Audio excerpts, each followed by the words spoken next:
It's a great question. I get it a lot. It's like I said in another video, like a week or two ago. It's probably the number 3 question I get is how much longer is this shit going to keep going? And I'll give the same answer, or pretty much the same answer that I gave the last time. But I realize there's a lot of new followers since then, so I'm not upset or anything. I'm just pointing out the dollar is going to stay alive as long as people are willing to keep accepting it. Right? It's why they're importing a bunch of illegals from other countries. It's why they're doing that, because they want dollars. They're willing to accept dollars. No matter how worthless they are, they're willing to accept those dollars. So, Americans, many of them are starting to get an inkling. They're starting to understand that, hold on, this currency may be on its last leg here. Like, this may be the end of the US dollar, because they're printing it to complete and total worthlessness, and all that's propping it up is a bunch of endless wars for a bunch of countries that hate us. Okay, so yeah, like Americans are starting to understand that, but keep in mind, people from the third world and other parts of the world, they don't give a fuck about that. They don't care. They don't care about US politics. They don't care about any of this stuff, because they didn't grow up here with it, right? It'd be no different than an American going to some other country, right? I mean, again, by the way, I'm not picking on anybody specifically. I'm just pointing out, if an American went to some other country, right? Are you going to take the time as an American to get to know every intimate aspect of their local policies, customs, problems they're having financially? Probably not. You're going to move to a touristy area that's somewhat safe, and you're going to live in a $26 a day, just like all the passport bros talk about on TikTok, in some apartment that overlooks the ocean. And that's all you're going to think that country is, not realizing that like 99% of the rest of that country is in complete fucking chaos and turmoil, right? Because that's how a lot of third world countries are. There's a couple of really nice pockets. Everything else is fucked. And the U.S. is rapidly approaching that type of status. But yeah, as far as the dollar, so the people that are coming out of those countries, right? They know dollars. They know that the U.S. dollar is worth more than whatever bullshit currency their home country has. So they want those. Okay. I'm saying, like, I'm taking moral judgment out of all this. I'm just saying this is exactly what they're doing. Okay, that's why they're doing this. Because, see, the question I get before was like, well, why wouldn't they just subsidize Americans to have a bunch of kids? Why wouldn't they just give a bunch of money to Americans if they wanted to prop all this stuff up? Because Americans understand this stuff instinctively. They understand that, like, dude, you cannot just print trillions of dollars and give it to a bunch of Americans to prop them up. You're just creating more debt, right? But if you're from another country, what do you give a shit about the debt? For real, what do you care about the $36 trillion of endless debt, the $210 trillion of unfunded liabilities that there is no way to pay? What do you care about that stuff? That's Babylon's problem, not yours, right? So that's why they're doing all this. So this will go on as long as the border. I mean, if you really want to get technical, it'll go on as long as the fucking borders are wide open, and as long as the English-speaking world keeps accepting fucking dollars. The faster this is why I did another video a while back that everybody hates. I get tons of hate on it, particularly from the conservatives who want to prop all this shit up for whatever reason, and the libertarians who are like, no, let's not have a minimum wage.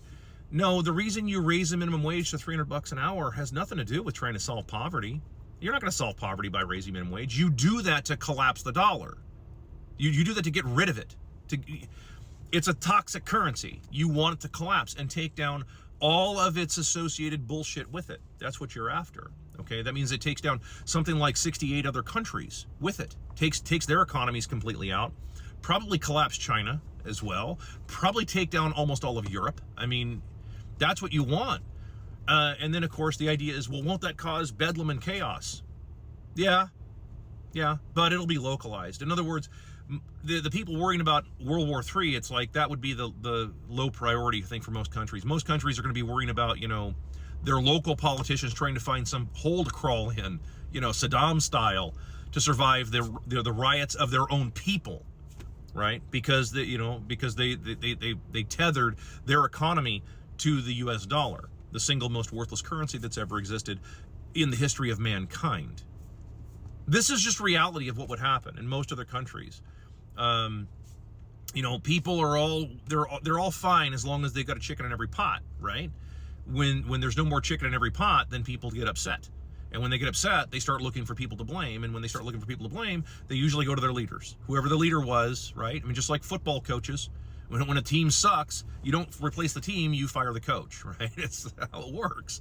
So, like, yeah, I mean, like, this is just how that's going to work. So, no, it'll go along.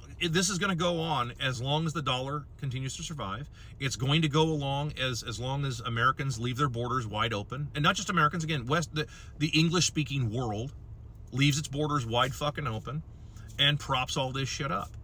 Now, if it were to collapse, again, it would be the best thing that could happen. As far as Americans are concerned, it'd be the best thing that happened since Cornwallis surrendered. I mean, it would be the single best thing that could happen to the country. It'd be the most healthy thing that could happen. Because then people would have to realize that this was all a lie. All of this bullshit Industrial Revolution nonsense was built totally on paper.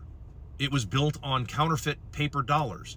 Yesterday I did a video where I pointed this out, that Henry Ford, what did Ford do when General Motors offered to buy him out? He said, yeah, produce $8 million worth of gold, knowing full well that there was no way that any bank would ever agree to give GM that much gold, because it would depleted whatever reserve they would have had. And that's the truth, because most of the banks had counterfeited so much paper by that point.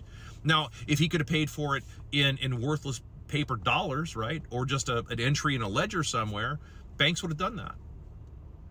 But there's no way in hell they would have given over that much gold, because there's not that much gold to back all the other paper they printed.